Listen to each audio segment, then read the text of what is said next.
Hello అండి అందరికీ. ఈరోజు ఎక్కడికి వచ్చామో తెలుసా? మా మిర్చి తోటకి.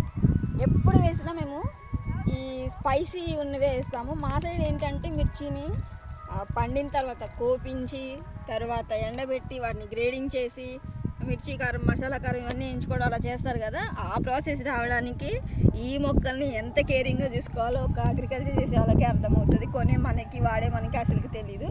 సో వీటిలో ఏంటంటే ఇట్లా పెరిగే కొన్ని గుబురుగా అయిపోతాయి, కొమ్మలు కూడా ఇరిగిపోతాయి కోసేటప్పుడు కానీ కలుపులు తీసేటప్పుడు కానీ.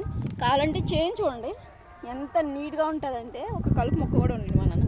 సో ఈ మిర్చిని మీరు బాగా స్పైసీ ఉంటాయి అన్నమాట. ఇవి చాలా కష్టం వీటిని బాగా గ్రోయింగ్ చేయడానికి, ముడత రాకుండా ఉండటానికి. ఎప్పుడు మీరు మందులు వేసిన ఈవినింగ్ టైంలో కానీ మార్నింగ్ టైంలో కానీ వేయాలి. అంతేగాని ఈ టైం అప్పుడు మధ్యాహ్నం టైం అప్పుడు కానీ అలా కానీ అస్సలకి మందులు అయితే వేయకూడదు. ఇదంతా అదే.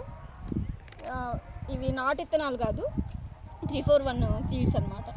ఇవన్నీ స్పైసీగా ఉంటాయి. ఒక్కొక్కరు ఒక్కొక్క రకంగా వేసుకుంటారు. ఇప్పుడే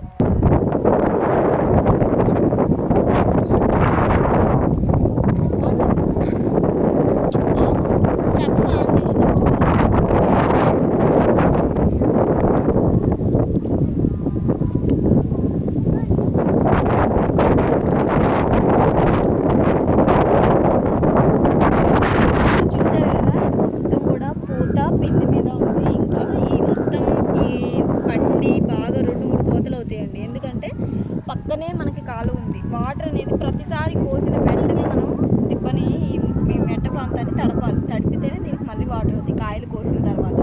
ఇప్పుడు అంతా కూడా పిండి మీద ఉంది కదా. ఫస్ట్ కాప్ ఏంటంటే మనకు ఆఫ్టర్ ఫెస్టివల్ ఫెబ్లో వస్తుంది. కొంచెం నాటడం లేట్ అయింది. యాక్చువల్గా అయితే సెప్టెంబర్ ఎండింగ్లోనే నాటేస్తాం అన్నమాట. ఈసారి వర్షాలు ఉండటం వల్ల పంటను కూడా లేట్గా మనం పెట్టాము. మన చేతికి కూడా కొంచెం లేట్గానే వస్తుంది. కానీ ఈ ఆకుకూరకి ఇవన్నిటికీ చాలా గ్రో చేసుకోవడానికి జాగ్రత్తగానే చూసుకోవాలి.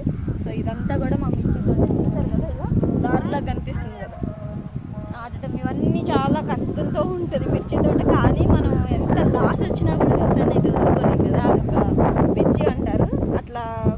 వ్యవసాయం అనేది అంత ఇష్టంగా ఉంటుంది. సో ఎంత లాస్ వచ్చినా మేమైతే దీన్ని వదులుకోలేకపోతే ఇంకా మానేస్తూనే ఉంటాడు.